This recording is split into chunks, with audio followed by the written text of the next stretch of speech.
Hey guys, and welcome to another video. So lately we've been talking about imposter syndrome and the struggle and the dark secrets about it and the truth about it and how it rears its ugly head and is one of the #1 enemies to hold creators back and keep you from doing the things that you love and the things that you want to do and the goals that you have for your life. So with all of these dark secrets we talked about in my last video, which I'll link it to this. With all of these dark secrets and all of the struggle and all of the heavy weight and depression that imposter syndrome brings to you, how can we overcome it? That is the big question of the day, and that is the question that I'm going to answer in this video, so stick around, you don't want to miss it. How can we overcome imposter syndrome? So the first key to overcoming imposter syndrome, and believe me, at first I had no idea. I was feeling this really bad the other night, and I didn't know what to do, so I just pushed myself into it and just kept editing and doing my work. But the first thing to do to help yourself overcome imposter syndrome, or rather to prevent it from happening again, is to stop comparing yourself to other people in your industry. In this case, for authors like me, and for us people who are on this channel, it's to stop comparing yourself to other authors. Every author is unique. Every writer has their own voice, has their own style, has their own way of writing. And so when you compare yourself to other people, it's not even really a fair comparison, because there's no, there may be a common denominator, but you are unique and you are different, and that sets you apart from other writers, other authors. And when you compare yourself to other authors, it's not really quite fair to you or your writing style and the voice that you have in the story that you have to tell.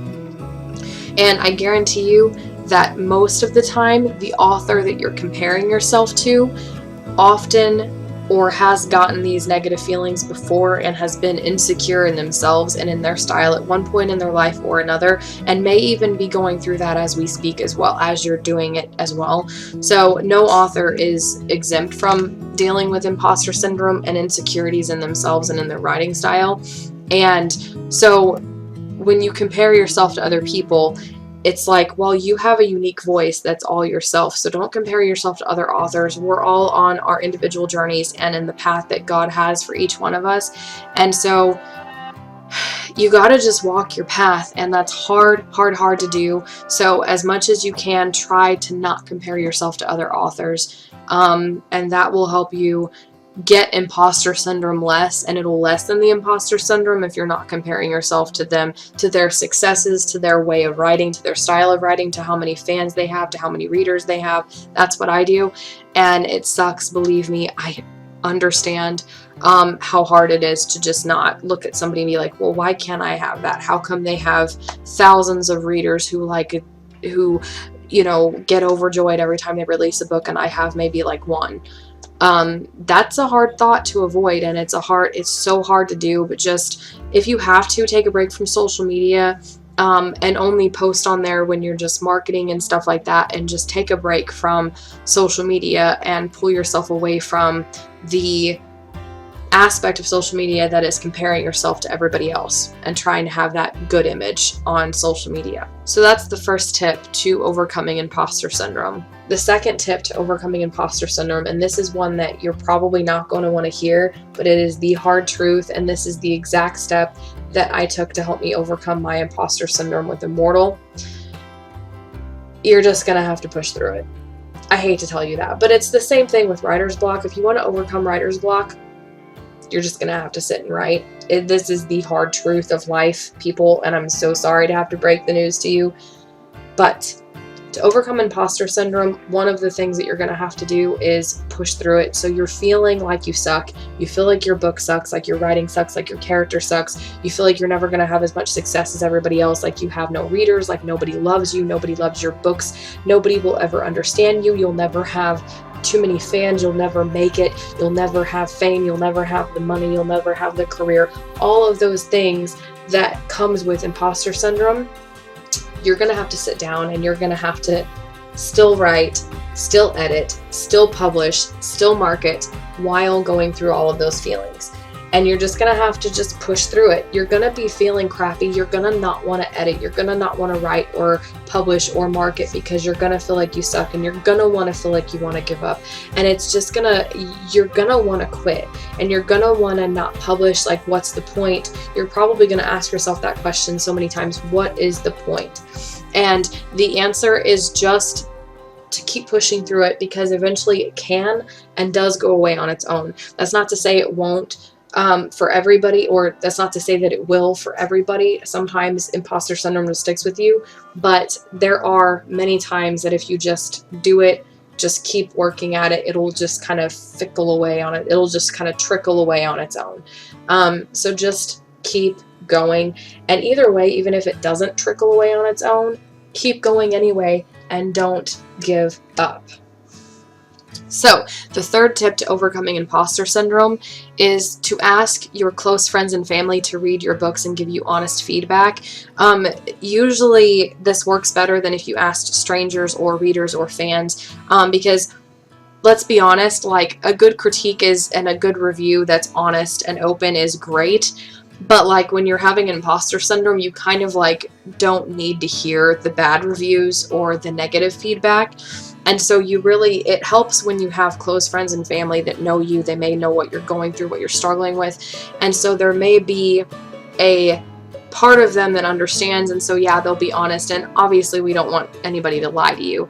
But hearing their encouragement, hearing what they think, and, having somebody that you know will be honest, but while at the same time telling you these positive things that they do like about the book, can really help you. If you have somebody who's good at critiquing, for me personally, I'm an editor, and I've been a critiquer before, and a judge and a competition host. And one thing and even in the show Dancing with the Stars, Derek is one of the better judges. You surround it with positive, like, you don't lie to them, but you do find, okay, what did I enjoy about this? And you're like, okay, you did this and this, and I really enjoyed this. You need to work on this, but overall you did this. And that's the typical structure for a good critique person, is that you surround it with positivity, because you don't want to just be negative on somebody, and that's going to make the imposter syndrome worse. So if you have friends or family that are close to you, that love you, that care about you, you want them to be honest. So yeah, they can help you be objective, and okay, you need to work on this a little bit. Your writing style, maybe you do too many run-on sentences, maybe you struggle with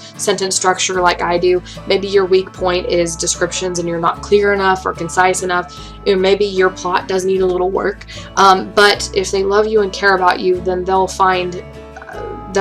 tell you the things that they enjoy about your book, and also mention your strengths while also being objective about your weaknesses. And so that's the key to overcoming imposter syndrome, because imposter syndrome is a lie, and it over exaggerates things in your head. So it over exaggerates your weaknesses and makes you feel like you suck. Well, you don't suck. Chances are you just struggle with one thing, or a couple things, or many things. But the fact is that yes, you may struggle with this problem and this problem and this problem, but those can be addressed in editing. And so this is what you do good, and you need somebody who's willing to be honest with you and tell you, yes, okay, objectively this is what you can work on, but objectively this is what you do well. And you need somebody to kind of encourage you and uplift you and let you know what it is that you do right, and what it is, where your strong points are, and what you do that's well. And that's one thing that can help you overcome imposter syndrome, is to get that encouragement, that objective, honest feedback. So the fourth, final, and main way to overcoming imposter syndrome, in my personal opinion, this is the key to overcoming imposter syndrome and to not experience it at all. I am telling you guys, this is the key. Are you ready for this? Get your head into your story. When I was writing my Mystic series, I wrote 9 books in a couple of years. I don't remember the exact dates, but it was about 3 to 4 years. And I wrote fast, but I also never experienced imposter syndrome or felt like that series sucked. In fact, I loved it. And you want to know what the key is? The key was because I wrote it because I wanted to read it, and I was passionate for it, and I loved it. I loved it. I didn't care that the Mystic series was this weird mesh of Christian fantasy with vampires that most people do not want to read. The Christians don't like the vampires, and the vampire people don't like the Christians. It's not a genre that really exists. I didn't care.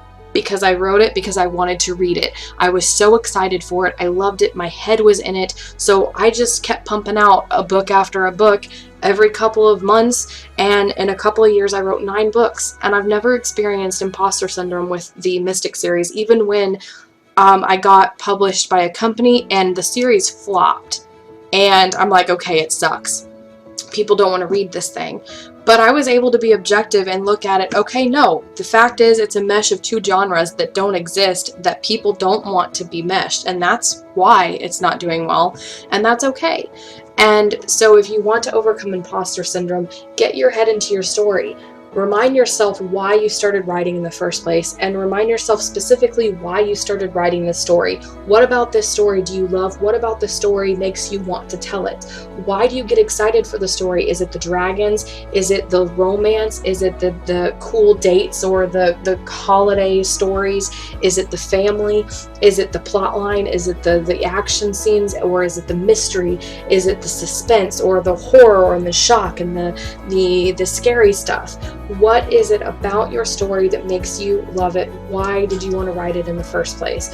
What about it makes you want to read this story? Find out what that is and then put more of it into the story and focus on it. Get your head into the world, the story, the characters, the building, the plots, the characters, the villains and the heroes, and the world itself, the magic system, the modern day, the cities, the mystery, the clues. You know, get your head into all these different things, and when your head is in the story, it's not going to be in reality having imposter syndrome thinking that it sucks, because you're going to be so focused and excited and pumped about all these things that you're building, whether you're building a mystery or a world or a character or a plot or a magic system or a sci-fi space thing or a spaceship.